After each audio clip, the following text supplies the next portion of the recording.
नमस्कार मित्र हो. हसत खेळत गणित शिकूया या सत्रात आज आपण कोणत्याही संख्येला अकराने झटपट कसे गुणावे हे शिकणार आहोत. त्यासाठी आपण एक उदाहरण घेणार आहोत. समजा आपल्याला ही संख्या दिलेली आहे 5,31,867 आणि ह्या संख्येला अकराने गुणायचे आहे. तर त्यासाठी आपण काय करणार आहोत बघा. सुरुवातीला ह्या संख्येचा जो युनिट प्लेसचा एकक स्थानचा अंक आहे तो आपण जसाच्या तसा लिहिणार आहोत. हा 7 युनिट प्लेसला आहे तो आपण जसाच्या तसा लिहिणार आहोत. त्यानंतर युनिट प्लेसचा हा जो डिजिट आहे 7 तो ह्या 10 प्लेसच्या डिजिटमध्ये ॲड करणार आहोत. ह्या दोघांची बेरीज करणार आहोत, ॲडिशन करणार आहोत. बघा अशा पद्धतीने 7 + 6, 7 आणि 6 यांची ॲडिशन असणार आहे 13. बरोबर. ह्या 13 मधला जो युनिट प्लेस 3 आहे तो आपण ह्या 7च्या लेफ्टच्या प्लेसमध्ये लिहिणार आहोत. अशा पद्धतीने 3 आणि हा जो 1 आहे तो आपण कॅरीला ठेवणार आहोत. बरोबर. आता आपण काय करणार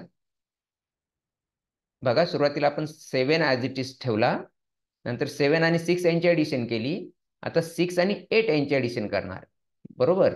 बघा 6 + 8 = 14 प्लस धिस कॅरी 6, 8 आणि 1 ह्या तिघांची ॲडिशन आपल्याला करायची आहे.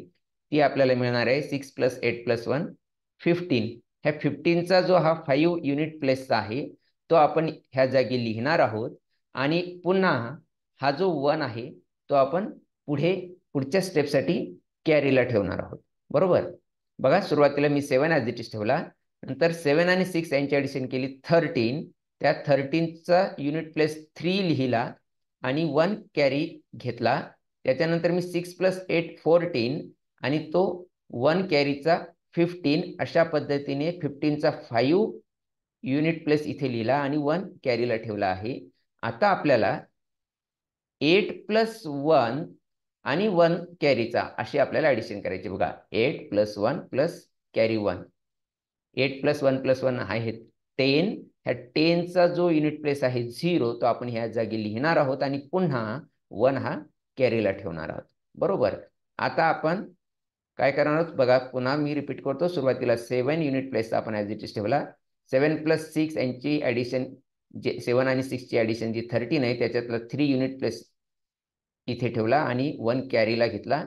तो कॅरीचा 1 आणि 6 + 8 14 असे 15 झाले. ते 15चा जो युनिट प्लेस आहे तो इथे लिहिला, 1 कॅरीला ठेवला.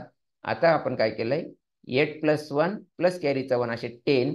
याचा 0 युनिट प्लेस इथे ठेवला आणि 1 कॅरीला ठेवला. आता आपण 1 + 3 4 आणि हा कॅरीचा 1 अशा पद्धतीने 1 + 3 + 1 ते होतात 5.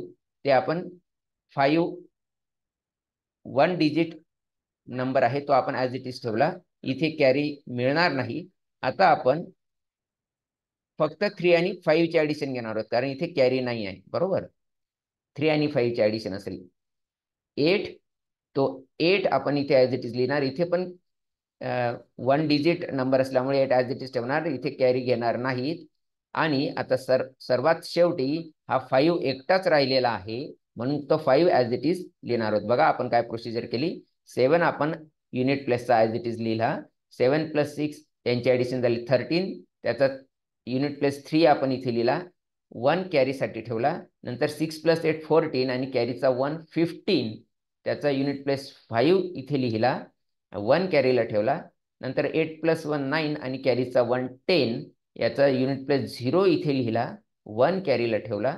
नंतर कॅरीचा 1 + 1 + 3 4 4 + 1 5. 5 आपण ॲज इट इज इथे लिहिलेलं आहे आणि इथे 1 डिजिट ॲडिशन आल्यामुळे आपण इथे कॅरी घेणार नाहीत किंवा कॅरी 0 असेल. आता आपण ह्या स्टेपमध्ये 3 + 5 करणार. ती ॲडिशन आली 8. इथे सुद्धा कॅरीला काही नाही म्हणून तो आपण 8 फक्त ॲज इट इज इथे लिहिलेला आहे. कॅरी राहणार नाही. आता इथे फक्त 5 शिल्लक राहिला आहे. तो ॲज इट इज इथे याच्या पुढे लिहिल्यानंतर ही हे जे मल्टिप्लिकेशन आहे हे इथे संपलेलं आहे. अशा पद्धतीने आपल्याला 5,31,867 याला 11 ने मल्टिप्लाय केल्यानंतरचा नंबर मिळालेला आहे 58,50,50,537. धन्यवाद.